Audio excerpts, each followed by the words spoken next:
శ్రీమాత్రే నమః. శివాయ గురవే నమః. నమస్కారం అండి అందరికీ. అమ్మదయతో అందరూ బాగుండాలని మనస్ఫూర్తిగా కోరుకుంటున్నాను.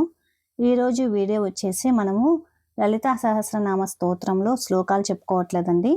చాలామంది మనము ఇంతకుముందు నేను చేసుకున్న 16 శుక్రవారాల వ్రతము స్టెప్ బై స్టెప్ చెప్పమన్నారు, ఎలా చేసుకోవాలి అనేసి. దానికి నేను ఈరోజు వీడియో చేస్తున్నానండి. దాని గురించి వీడియో చేస్తున్నాను. ముందుగా వచ్చేసి మనము 16 శుక్రవారాలు అంటే మొత్తము కూడా 16 శుక్రవారాలు చేసుకోవాలన్నమాట. మొదటి 3 నుంచి 4 శుక్రవారాలు ఎటువంటి ఆటంకము లేకుండా ఉండేటట్టుగా చూసి మొదలు పెట్టుకోవాలి. కనీసం 3 శుక్రవారాలైనా కానీ ఆటంకం కలగకుండా అంటే ఆపకుండా 3 శుక్రవారాలు చేసుకోవాలి.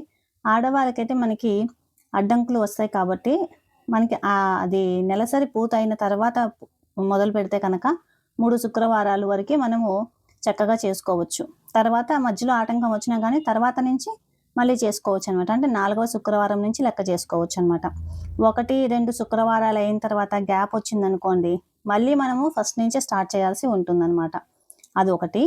ఇంకా మనము 16 శుక్రవారాలు అనేసనంటే ఫస్ట్ శుక్రవారము ఒక దీపం పెట్టుకుంటామండి. ఒక దీపంతో మొదలు పెడతాం కదా, ఆ శుక్రవారం పూర్తి చేసుకుంటాం, పూజ చేసుకుంటాము. మళ్ళీ 2వ శుక్రవారానికి వచ్చేసరికి పాతగా అంటే అంతకుముందు చేసిన శుక్రవారంకి పెట్టిన దీపము, తర్వాత 2వ శుక్రవారానికి కొత్త దీపము, అంటే పాతదొకటి కొత్తది ఒకటి అనమాట. మొత్తం 2 దీపాలు. 2వ శుక్రవారానికి 2 దీపాలు అనమాట. అలాగే 3వ శుక్రవారం వచ్చినప్పుడు పాత 2 దీపాలు, శుక్రవారం 3వ శుక్రవారానికి కొత్త దీపం, అంటే మొత్తం 3 దీపాలు. మళ్ళీ 4వ శుక్రవారం అన్నప్పుడు పాత 3 దీపాలు, మళ్ళీ కొత్త ఒక దీపం అనమాట. మొత్తం 4 శుక్రవారాలకి 4 దీపాలు. అలాగా మొత్తం కూడా 16 శుక్రవారాలకి ముందు మనం చేసుకున్న శుక్రవారాలప్పుడు పెట్టుకున్న దీపాలను, అవే దీపాలను శుభ్రం చేసుకుంటూ మళ్ళీ మనము మరుసటి శుక్రవారానికి వాడుకుంటూ రావాలన్నమాట. కొత్త దీపాన్ని జోడించుకుంటూ పాతవి కూడా కలుపుతూ మొత్తం 16 శుక్రవారాలు అనేది మనం చేసుకోవాలి. ఇంకా ఇప్పుడు మనము మెయిన్గా చెప్పుకోబోయేది, అంటే నేను ఏ పుస్తకం చూసి చేశాను అనేసి అంటున్నారు. నేను ఆల్రెడీ అంతకుముందు వీడియోలో మీకు నేను చూపించాను కూడా. మళ్ళీ ఈరోజు కూడా నేను మళ్ళీ మీకు చూపిస్తాను. నేనైతే ఇన్స్టాగ్రామ్లో ఒక ఛానల్లో తీసుకున్నానండి బుక్ అనేది. అంటే అకస్మాత్తుగా నాకు కొంచెం అక్కడ కనిపించింది. నేను 2 సంవత్సరాల నుంచి చేద్దామనేసి అనుకుంటున్నాను, కానీ ఎలా చేయాలి, ఏంటి, ఏం చదవాలి అనేసి అని చెప్పి. అది కాకుండా నాకు పూజ గది అనేది చిన్నది కదా, 16 దీపాలు పెట్టడానికి నాకు అంత ప్లేస్ అనేది లేదు. మరి ఎలా పెట్టాలి అనేసి ఇది ఒక ఆలోచన ఉండేది. కానీ అనుకోకుండా పోయినసారి లలితా నవరాత్రులప్పుడు అనుకుంటాను పూర్తి చేశాను కరెక్ట్గా. అప్పుడు ఇన్స్టాగ్రామ్ నుంచి నేను ఈ బుక్ అనేది తెప్పించుకున్నానండి. బుక్ వచ్చి కాస్ట్ తక్కువనే, కాకపోతే మొత్తము మనము 4 పుస్తకాలు తెప్పించుకోవాల్సి ఉంటుంది. ఎందుకంటే ఒకటేమో మనము పూజ చేసుకోవటానికి, మిగిలిన 3 మనము వాయనంలో ఇవ్వడానికి అనమాట. ముగ్గురికి వాయనంగా ఈ పుస్తకాన్ని ఇవ్వాలన్నమాట మనం. అందుకనేసి మొత్తము 4 పుస్తకాలు అనేది మనము తెప్పించుకోవాలి. ఈ పుస్తకంలో వచ్చేసి మనం పూజ ఎలా చేసుకోవాలి, ఏంటి, అవన్నీ ఉంటాయి. ఇంకొకటి, ఇందులో షోడశోపచార పూజ చేసుకునేది లేదండి. నేను కూడా చేసుకోలేదు. నేను చేసిన 16 శుక్రవారాల్లో కూడా నేను షోడశోపచార పూజ అయితే చేసుకోలేదు. నిత్య దీపారాధన చేసుకొని నిత్య పూజ పూర్తి చేసుకున్న తర్వాత నేను 16 శుక్రవారాలు అనేది నేను చేసుకున్నాను అనమాట. ఇక్కడ ఈ పుస్తకంలో ఏమంటే మనకి ఇప్పుడు కామాక్షి స్తోత్రం ఉంది, మనకు రాదు చదివేది. పక్కన క్యూఆర్ కోడ్ ఉంది, దాన్ని స్కాన్ చేసామనుకోండి, ఇది ఎలా చదువుకోవాలి అనేసి యూట్యూబ్ లింక్ అనేది మనకు వస్తుంది అనమాట. దాని నుంచి మనం ముందుగానే నేర్చుకొని చదువుకోవచ్చు. లేదంటే అది ప్లే చేసుకుంటూ ఇందులో చూస్తూ మనము నిదానంగా, అంటే ప్లేబ్యాక్లో కొంచెం స్పీడ్ అనేది తగ్గించుకునేసి చక్కగా మెల్లగా కూడా చదువుకోవచ్చు అనమాట. ఈ పుస్తకంలో నాకు బాగా నచ్చింది వచ్చేసి అదండి. మొత్తం ఎలా చదవాలి, ఏమి చదవాలి అవన్నీ కూడా ఇందులో ఉన్నాయి. ఈ పుస్తకంలో లేనివి ఇంకొక 2 మాత్రం నేను ఎక్స్ట్రాగా చదువుకున్నాను. ఒకటి వచ్చేసి కామాక్షి స్తోత్రమే, ఇందులో ఒకటి ఉంది.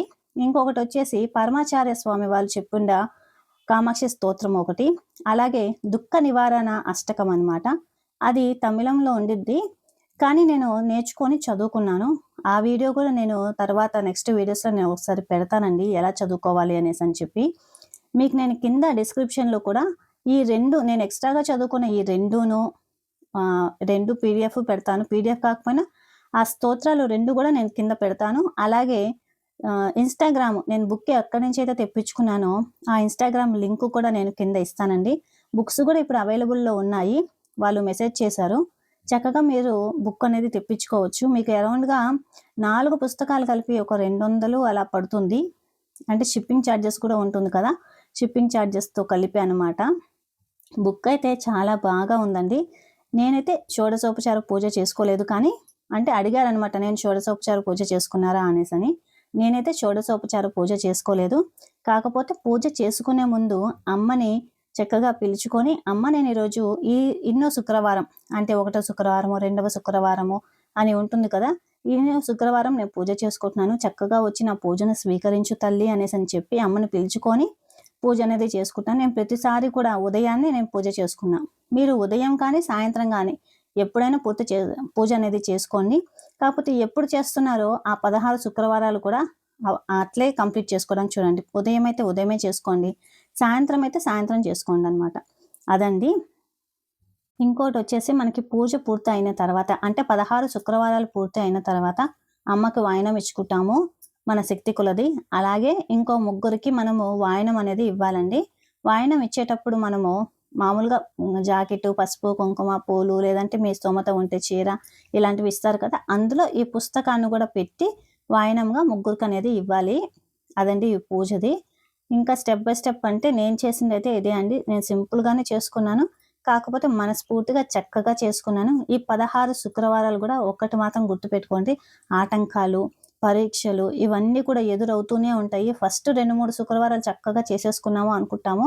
తర్వాత నుంచి ఎదురయ్యే పరీక్షల్లోనే మనము ధైర్యంగా నిలబడి అన్నిటిని ఎదుర్కొంటూ చక్కగా ముందుకు వెళుతూ ఈ 16 శుక్రవారాలు పూర్తి చేసుకోవాలండి. మీరు ఏది అనుకున్నా కానీ ధర్మబద్ధమైన ఏ కోరికైనా కానీ అమ్మ చక్కగా నెరవేరుస్తుందండి. నేనైతే నాకు ఈ 16 శుక్రవారాలు నేను చేసుకున్నప్పుడు నాకైతే ఇలాంటివే ఎదురయ్యాయి చాలా. కాకపోతే నేను ఏదైతే అనుకున్నానో అది అమ్మ నాకు దానికి దారి కూడా చూపించింది. నేను చాలా కృతజ్ఞత చెప్పుకుంటున్నాను అమ్మకి మాత్రము. నిజంగానే అండి. అమ్మనే ప్రతి శుక్రవారం ఒక్కొక్కసారి నేను చేయలేను, నాకు నా వల్ల కాదు అనుకున్నా కానీ అమ్మనే చేయి పట్టి ఆ పూజ చేపిచ్చిందా అన్నట్టుగా ఉంటుందన్నమాట నాతోటి. అంత బావుంటుంది. నిజంగానే అండి. ప్రారంభిస్తే కనుక చక్కగా పూర్తి చేసుకోండి. ఒకవేళ ప్రతి నెల అడ్డంకు వస్తే గనక ఇది మొత్తం 4 నెలలు పడుతుంది కదా! అడ్డంకు వచ్చిన రోజున ఆ శుక్రవారం తీసేసి తర్వాత నుంచి మళ్ళీ కంటిన్యూ చేయండి.